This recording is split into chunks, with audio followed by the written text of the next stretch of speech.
Hello and welcome to another one of my videos. Today is a video that was requested by a viewer.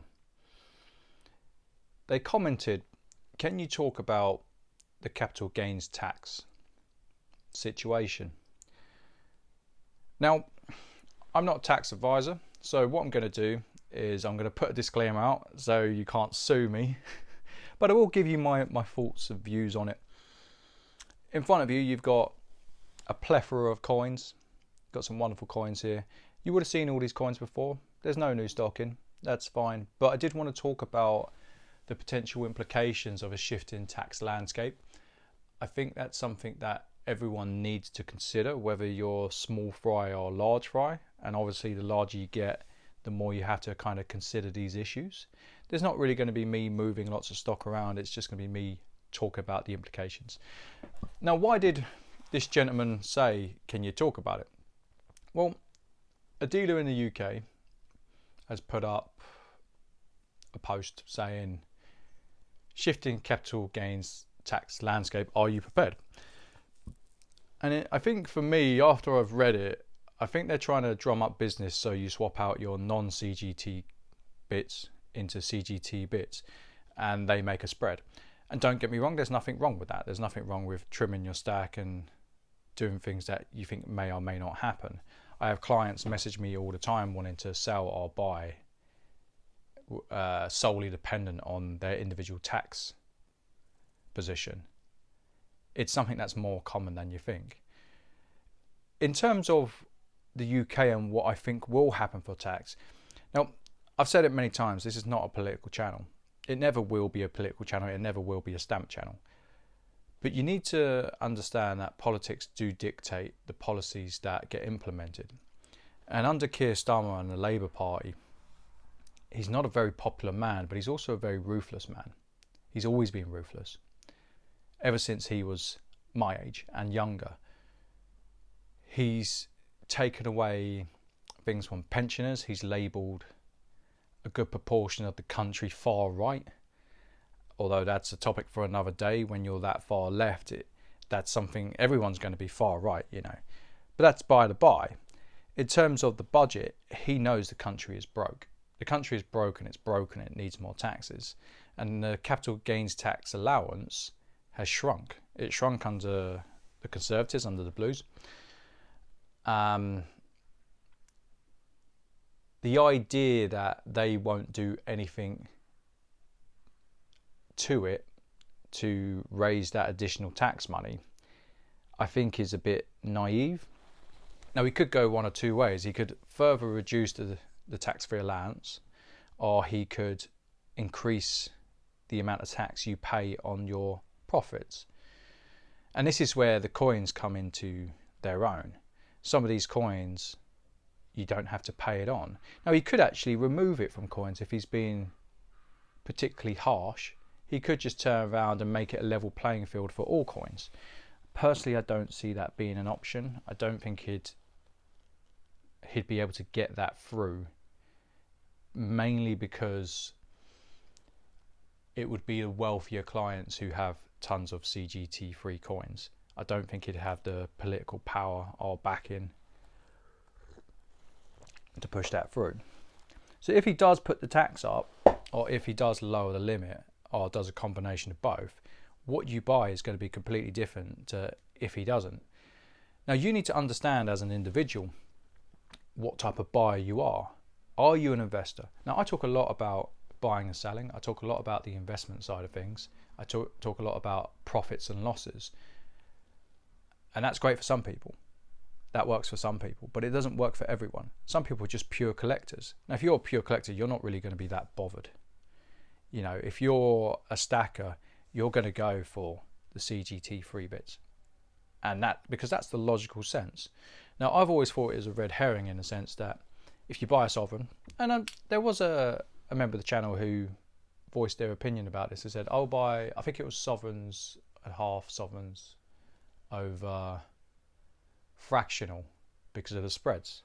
I think it's 1 gram bars. And to be fair, they had a massive point about some of the 1 gram bars. They're in bubble territory. It is nuts. Some people are paying £120, £150 for a collector's bar. I'm not buying into that myself. I think that's nuts. I wouldn't pay more for it. I'd pay a standard rate, and if someone said that's not enough, I'd say shop it elsewhere. If I auctioned it and it went for that, then okay, but I'm certainly not falling on that knife.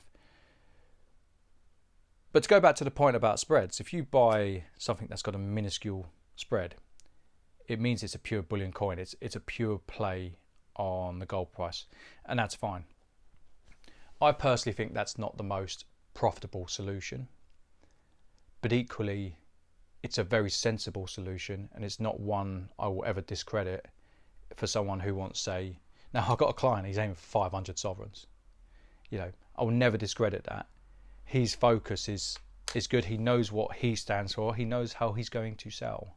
He knows probably when he's going to sell. So having 500 sovereigns is so much easier than having, say, the stock or the stack that I have. What I have to chip away at on the daily, and not everyone's wired like that. So to talk about the type of buyer you are, if you are a stacker, then it makes sense to buy. This is your semi-Numi, this is just your bullion. It makes sense to buy this stuff. The more collector based you are, you probably venture more into this. If you're just a pure collector, or you're a lover of coins or bullion, you'd buy more into this type of stuff. You want something a bit different to look at, and that's completely fine. You're just not going to be covered by the CGT free allowance, and that's also completely fine, because as much as he might take a hammer to the allowance, or he might take a hammer to the amount you pay, let's be realistic. This is one of the most unpopular prime ministers we've ever had, and he's not going to be there in 4 years. He just isn't. He's either going to be revolted against, he's going to be voted out, or if he pushes it too far, there's going to be so much civil unrest. I think his life will be in danger. I don't wish that on anyone. So it doesn't matter if you're red, blue, or in between. But it's an interesting thing, because if you're a collector and your mindset is on the now, you need to realize that yes, you might lose in some regards, but you might gain in others in terms of how the collection makes you feel. I find that people who buy this type of stuff tend to be more, I think it was neurotic. They're more interested in having that variety and having something to talk about, and the money is secondary. Whereas if you're someone who just buys this, it's usually more cold and calculated. It is an asset that you come back to sell, and that's going to affect how you view the world in terms of tax. It just will.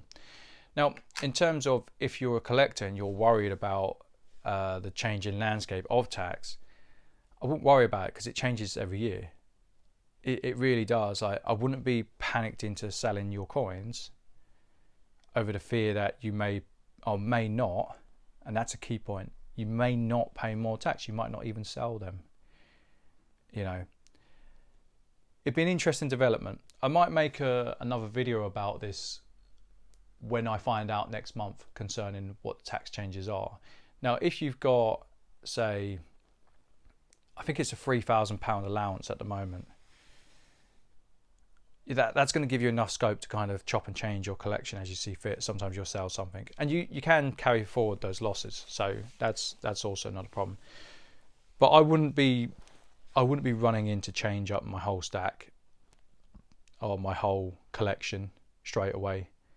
I would kind of hedge my bets and say, okay, moving forward, I'll buy, for example, more sovereigns, because I think the tax is going to change. I wouldn't be exchanging items, and I wouldn't be asking clients or saying to clients, do you want to swap this for this?